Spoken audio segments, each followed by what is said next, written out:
live from E3. I'm your host for the moment, David Craddock, contributing editor, and I'm joined today by Aaron Cahill and Matt Mercer, who are voicing Rebecca and Leon, respectively, in the upcoming Resident Evil Vendetta movie. Yeah. That was a mouthful, but I think I got it all right. You did, you got it right. Right. Out of the gate. So I'm a huge Resident Evil fan, and I know, Aaron, I think this is your first time voicing Rebecca. Yes. Right? What was your introduction to the character? What did you know about her and Resident Evil coming into this? Matt knows, I feel so lucky to be here because I knew of the Resident Evil universe, but I was not very familiar with Scrappy Rebecca at first. Scrappy Rebecca, right. And how loved she was. Sure. So when I knew I was auditioning for it, I watched Resident Evil Damnation, but Rebecca wasn't in there. Right. So I had a limited scope of the world. Of course, I knew about the video games and I'd seen things in the ethos. But I know so much more now that I've done it, and so much more about who she was in the past. I mean, I learned that as we were filming, but much more now from fans and from doing press stuff. And This is one of those properties where fans are watching you both with the eagle's eye, right? Oh, yeah. It's this beloved franchise. From the beginning, man. When I first took on the mantle of Leon like 6-7 years ago, I'll never forget the moment I got the call and was like, yes! Oh, don't mess this up. Right. Oof. No pressure. Right, no pressure. This is kind of a cool pairing for me because I think Leon and Rebecca are two characters who haven't interacted much in the game, so I'm really looking forward to seeing this movie to kind of see the two characters interact.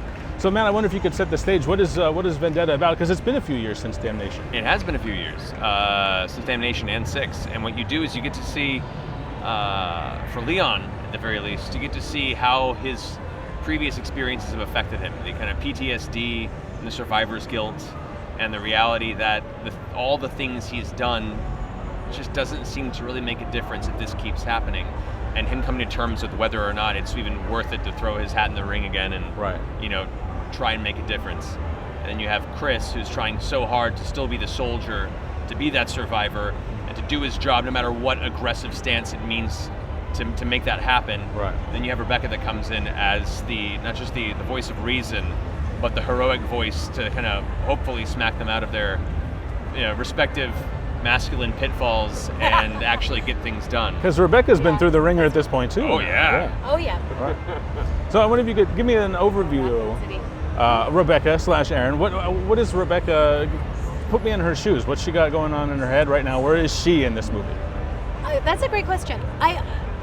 What we've been saying is I love the fact that the audience, the fans haven't seen Rebecca in almost 20 years, right. And you saw her as a young adult, just about to leave her teen years, and now you see her as a fully formed woman. She's this brilliant scientist, and she's out making a difference in her life. And then you come in and you get to see her in all the ways. You get to see her use her brilliant mind, and then you get to see her be heroic, and you get to see her wrangle the guys, and you get to see her be vulnerable, and you get to see her be scared, and get to see her kick a little ass, and it's really great because you come into her and you really get to see all the aspects of her as an adult, or a lot of them anyway. Yeah. That's cool. So you're kind of a pro at playing Leon now, and Leon's sort of pro.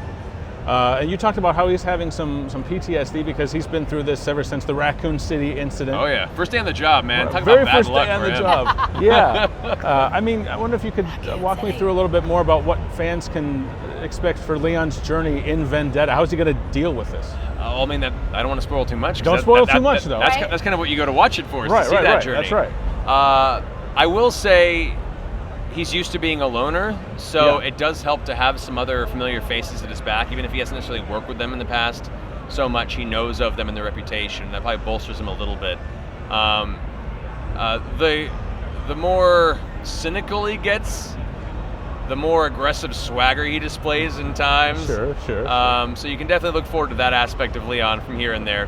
He's the master of one-liners, so he gets to have that ridiculousness. And the action sequences that he and Chris get into, and you have an awesome action sequence too. It's just fun to watch. It's just sheer visual joy to see some of these scenes play out.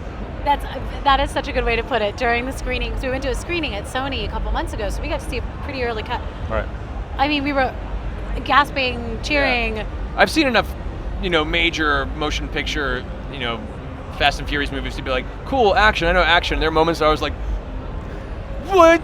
Yeah. That's so cool. Yeah, so I'm excited. And it's CG, so you can kind of stretch those bounds a little bit. You can do things that other actors wouldn't be able to do, right? Mm-hmm. Yeah. Well, tell me a little bit about the process, because I've always been interested in going behind the scenes in a CG movie.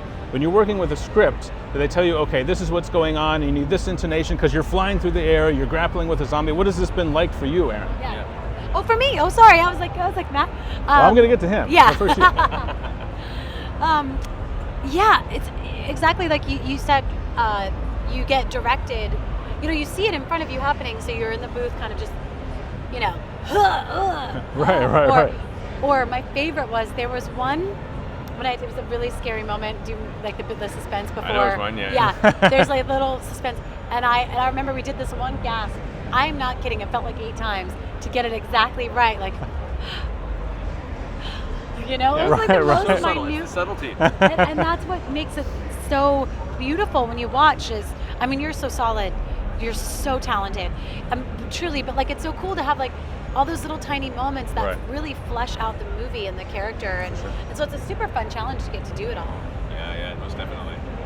It's one of those, well, through each part of the process too, because if you're just doing animation in kind of a void, if you just have a script in front of you and you're creating, then it's definitely I have no context, please tell me, director, as much as you can so I can get in the ballpark. Right. Then if you have ADR, like we did after the mocap and everything was done for this project, which you did a little motion capture for Rebecca as well, so you had the initial, the memory of being in those sequences and playing off of your own performance. I was doing my ADR to Jason Font, who had done the motion capture for Leon and a few previous projects as well. Sure. So for me, it's not just, it's reading somebody else's motions and trying to fit natural sounds and my natural voice into somebody else's physical performance, which is a very unique challenge in its own right. Yeah. But it's a blast, and it's kind of a cool series of unique. It's almost like a mini game. That's the way I can put it. It's like, okay, how can I fit this natural performance within this time period to make sure to hit these vowels and this motion lips at the same time, but also have the physicality of them hitting the wall and then ducking low, but also at the right volume level with the right amount of texture, where it's not going to let the guys that they're stealthing past. Wow, it's a lot of layers you have to be concentrating on in that moment. And I don't know, it's a fun challenge. Yeah, I told Matt I feel like this about it. I'm like, that's crazy, because I ADR'd myself, and that was challenging enough, so. Now, you're new to the Resident Evil franchise, but do you play games at all? Do you dabble much in there?